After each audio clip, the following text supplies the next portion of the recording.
All right. Okay, let's get started with myjoyonline.com. Yes. There are a lot of stories on My Joy Online. Big story. We are chased every day. Cocoboard boss paints bleak picture of mounting $33 million debt. So Cocoboard, according to the acting CEO, they owe about $33 billion. 33 billion. Yes. Is this a typo? I hope so. And I pray what so. is our GDP? $33 billion. That's what he says. Cocoboard owes. And what is our entire debt burden as a nation? What is it? What's the number in dollars? Yeah, Cocoboard holds a chunk of that. Good Christ me. Yeah, from what Randy is saying. 33 billion. You're sure it's not like a typo? Yeah. In fact, there are other stories on related to this. It says $48 million juice sack contract signed in December 2024, despite 110,000 unused bills of jute bags. And he also says that balancing the books will take time as Cocoboard drowns in debt. Who has been running these places? Moving on. Yes, moving on. There's also the GPRTU of TUC. That is GPRTU of TUC. They are threatening a nationwide strike over the new One Ghana Cedi fuel levy. That's also on My Joy Online. There are some other interesting stories on My Joy Online. And Kojo, you know the Galamsey fight, yeah?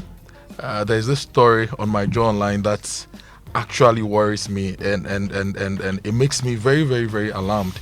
I want us to spend a bit of time on the Galamsey story, okay? But first, GPRTU of TUC and their threat of a strike is of importance. I think we can listen to what they had to say about it. We will never hesitate to protect our job. So all we are saying is they should have even engaged us and seek for our advice, ideas, but they never did. So we've given them out on the 10th of this month to withdraw it. They have, but if we did not hear anything up to on the 10th, we shall advise ourselves. Where advise yourself means what exactly? Oh, it could be anything we think could move those in authority to listen to. Yeah, so GPRT is unhappy with the levy. IPP say that it's important that we have this ESLA levy to save the power sector. So that's coming up. We'll be following GPRTU and what they want to do to force the government to remove that levy. But let me take you to some other stories on My Joy Online. We receive over 200 excavators daily. Transport Minister raises alarm over influx at Tema Port. He says we receive over 200 excavators daily.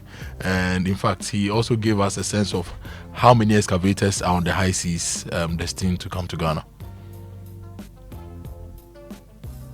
We receive over 200 excavators on daily basis into our ports. You mean 200 excavators a day? Over. And for 3 weeks today, when I visited the port and asked for a halt in clearing of excavators, we have had over 1,200 plus excavators in the Tama port. And our intel said that on the high seas, we have close to 3,000 excavators coming in. The Ministry of Transport, the Ministry of Finance, and the Ministry of Lands and Natural Resources, we have put in place a task force, and the Customs Division are duty to bring out all those who have imported excavators into the country. We will profile and go into them, and that will be able to tell us who qualifies to import or to clear excavators in our port. Hey! Yeah. 200 a day. Yes. Because we are building what? That's a good question. Now, like, hey, let me give you. Are 200 excavators even manufactured around the world in a day? Yes. Are we buying them all? For manufacturing, there are big manufacturing companies that are building. But these. are we basically buying all of their stock? We are buying a lot. If you look at our import numbers, if you look at our import numbers, right, for 2023, that's about the latest I have. We can later check the Ghana Statistical Services import numbers as well. Refined petroleum was our biggest import, right, in 2023. Now, if you move from refined petroleum and related stuff, cement and all those things, the next biggest category are machinery. So you look at construction machinery, large construction vehicles, $344 million. You look at stone crushing vehicles or stone crushing machinery and processing. We spent millions on that. Okay. Then you go to dump trucks. You go to excavation machinery.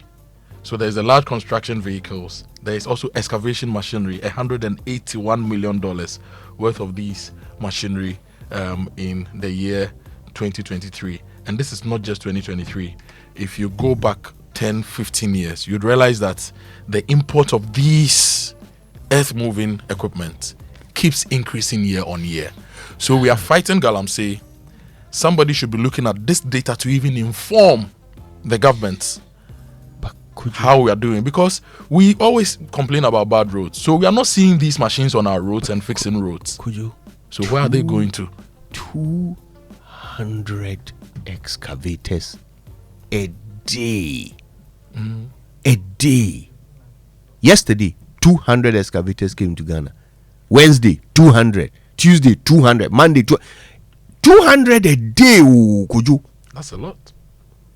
That's a lot. And where are they? And our national intelligence agencies must be up and doing. You cannot claim to be fighting a problem when the tools used for the problem are freely coming into your country. It's flowing like water. We're taking in import duty on it with a smile. It's flowing like water. And when they get in, we've not established any way to track these properly. Okay, so could you see, I'm concerned because you have to think about it this way as well. Every excavator that comes in, every one of those 200 excavators that comes in, is a result of a decision and an investment. Somebody decided, I need an excavator to go and dig wherever. I'm going to spend this amount of my money. You invest it. You pay the money to a foreign supplier. He will put it on a ship. You wait weeks for it to arrive, right? In order for you to put your money into such a venture, you must be absolutely guaranteed of your return. Yeah. You must be quite sure that these 10 excavators that I've spent money on, I'm going to reap my benefits in no time at all. What this tells me is that people are digging gold out of the ground at a rate that cannot be imagined. Yeah. What it tells me is that the amount of money people are making from this illegal mining cannot be imagined. I'm talking oil shake money. You have to think about it that way. Yeah. And you see, as the excavators are alarming you, right? Let's talk about pumps and engines, small engines. All right, you see these things coming in, and you think, oh, pumps, they are going to pump water and they are going to be used for irrigation. That's what most people would think. Yeah, but we are importing a lot of pumps into this country, and these pumps are not irrigating your fields. They are being used to pump water from pits, to divert water, and all sorts of things. And all these small engines that end up on shamfans. So a lot of the small scale machinery being used for Galamsey now are made here, but the people bring in the components. Previously, they will bring the full thing, right? But now they are constructing them here. They bring in components, and these components are classified under all sorts of things. And I think it still goes back to our intelligence agencies, right? If you live in a country where your construction industry is not seeing that boom, but construction equipment imports are increasing year on year, you should be asking yourself questions. So, Kojo, the reason why I talked about the psychology of it and the fact that someone sat in their house, made a decision, spent the money, sat and waited because they know they will make a profit is because I want to try and explain why Chinese will be arrested, polluting our water, diverting our river, arrested by authorities, and then Ghanaians will arm themselves to attack their fellow Ghanaian authorities to have them release the Chinese who are poisoning our water. The story of Hanabisu, right? Listen to this. I think if I say I was shocked, it would be an understatement. There are two things that we saw: the destruction of the forests in the community and the destruction of Ofen River. Ofen is completely gone. They've cut off one community from the other, so the children in the other side of Ofen cannot come to school. So they've been out of school for weeks, if not months. We were there in one of the sister communities last week, and they complained bitterly.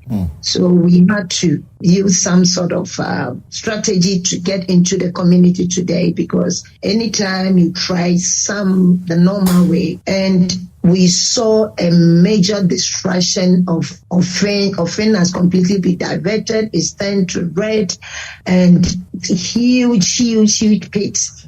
A small community has about 40 excavators, and there's a filling station that takes care of these excavators in the middle of the forest. And we have these Chinese. They had actually gone to the mine and they had come back.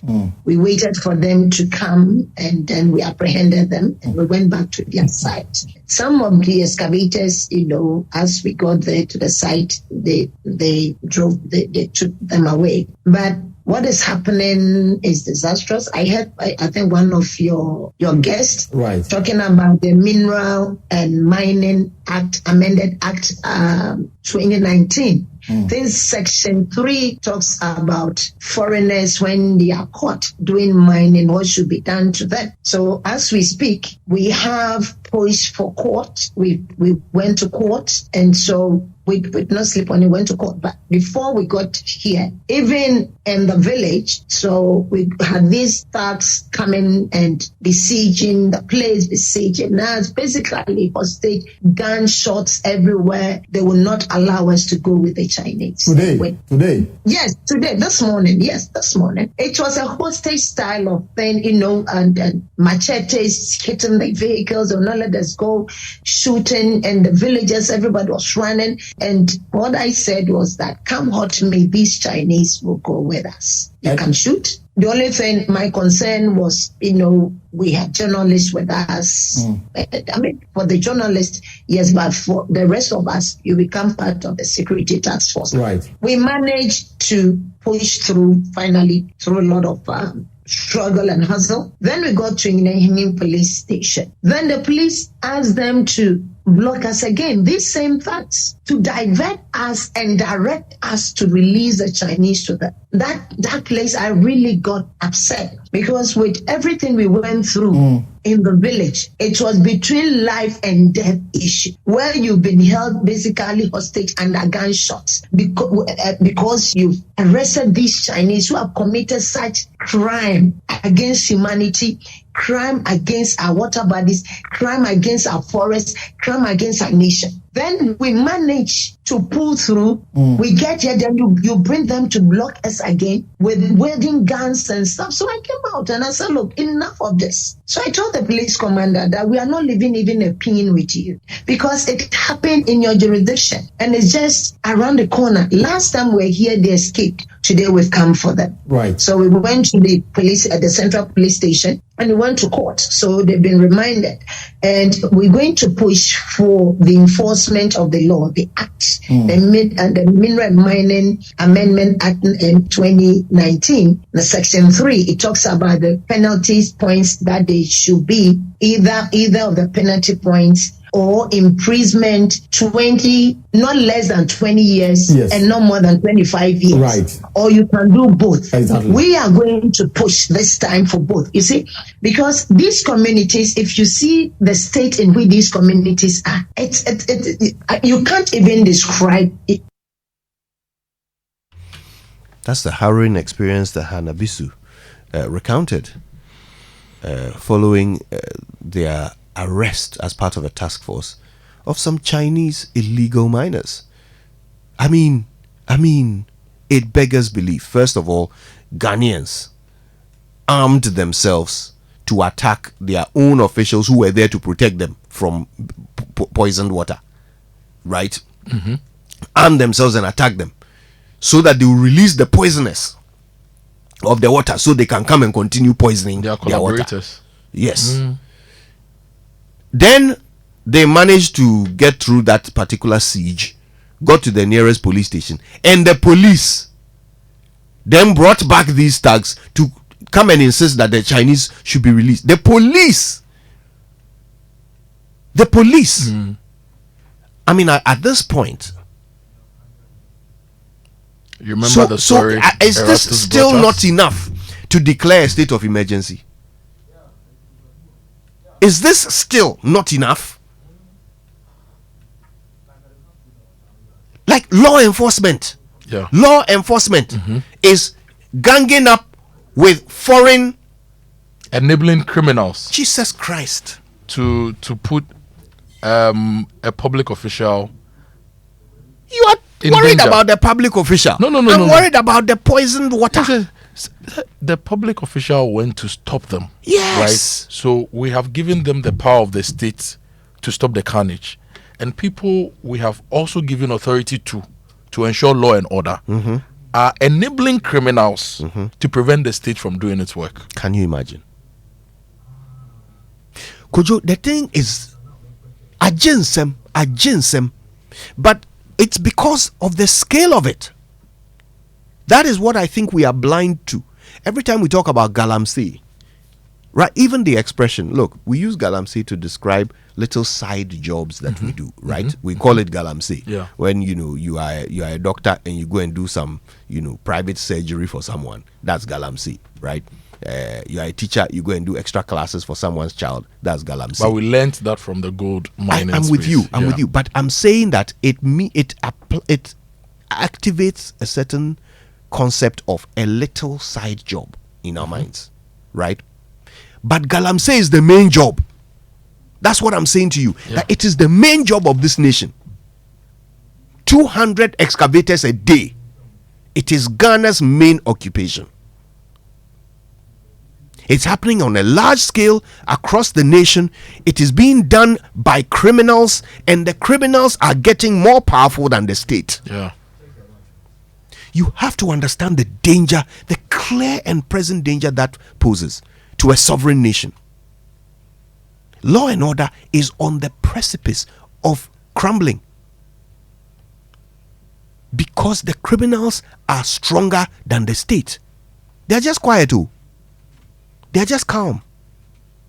But they are bringing in 200 excavators a day. A day. This is the main preoccupation of Ghana. This is we the doctors, lawyers, nurses, teachers going about doing legal work. We are the weaker force. We are the weaker force. The illegal economy is the stronger force. So, is it any surprise that government after government can't do anything about it? When they are in opposition, they are the loudest about what must be done. And this, that. Sam George said, if the president wants to end Galamsey in 1 week, he can do it. They are there now. How many 1 weeks have they had? But you get it now. Kojo, the thing, he overwe. He overwe. So what it means is that we have a president and all of this, but what are they president of? Because there's a whole illegal nation. It's not a community. It's not an economy. It's a nation. It's operating on the fringes of the law, and everything we see when we wake up and look around us, it's a mirage, because it is the weaker of the two forces. Yeah.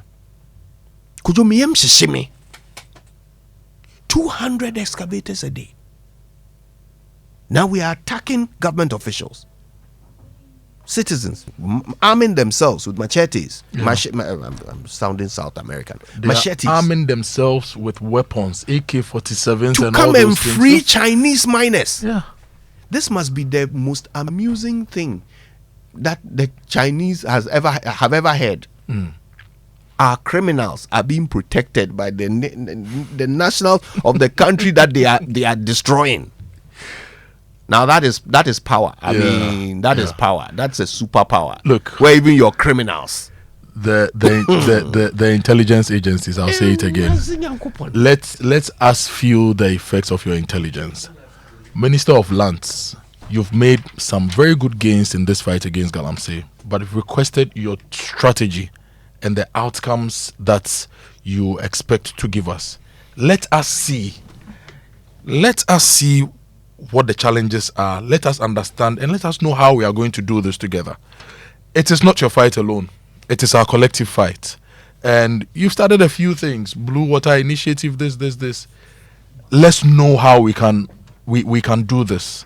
Let us also know how much money we are putting in this, because Kojo says something that government after government, we know how much money we've put in Galamsey, the fight against Galamsey, that ended up in other people's pockets. This time, let's do better. We cannot continue to do the same thing over and over again and expect different results. So let's do better. Kojo, even the things that we tout as successes, when task forces go and they raid Galamsey sites and arrest everybody there, they don't even report 1 ounce of gold seized. Not even 1 ounce of gold. Where is the gold? People are importing 200 excavators a day to dig it. But when we go there to catch them, we don't find any gold. Does that compute for you?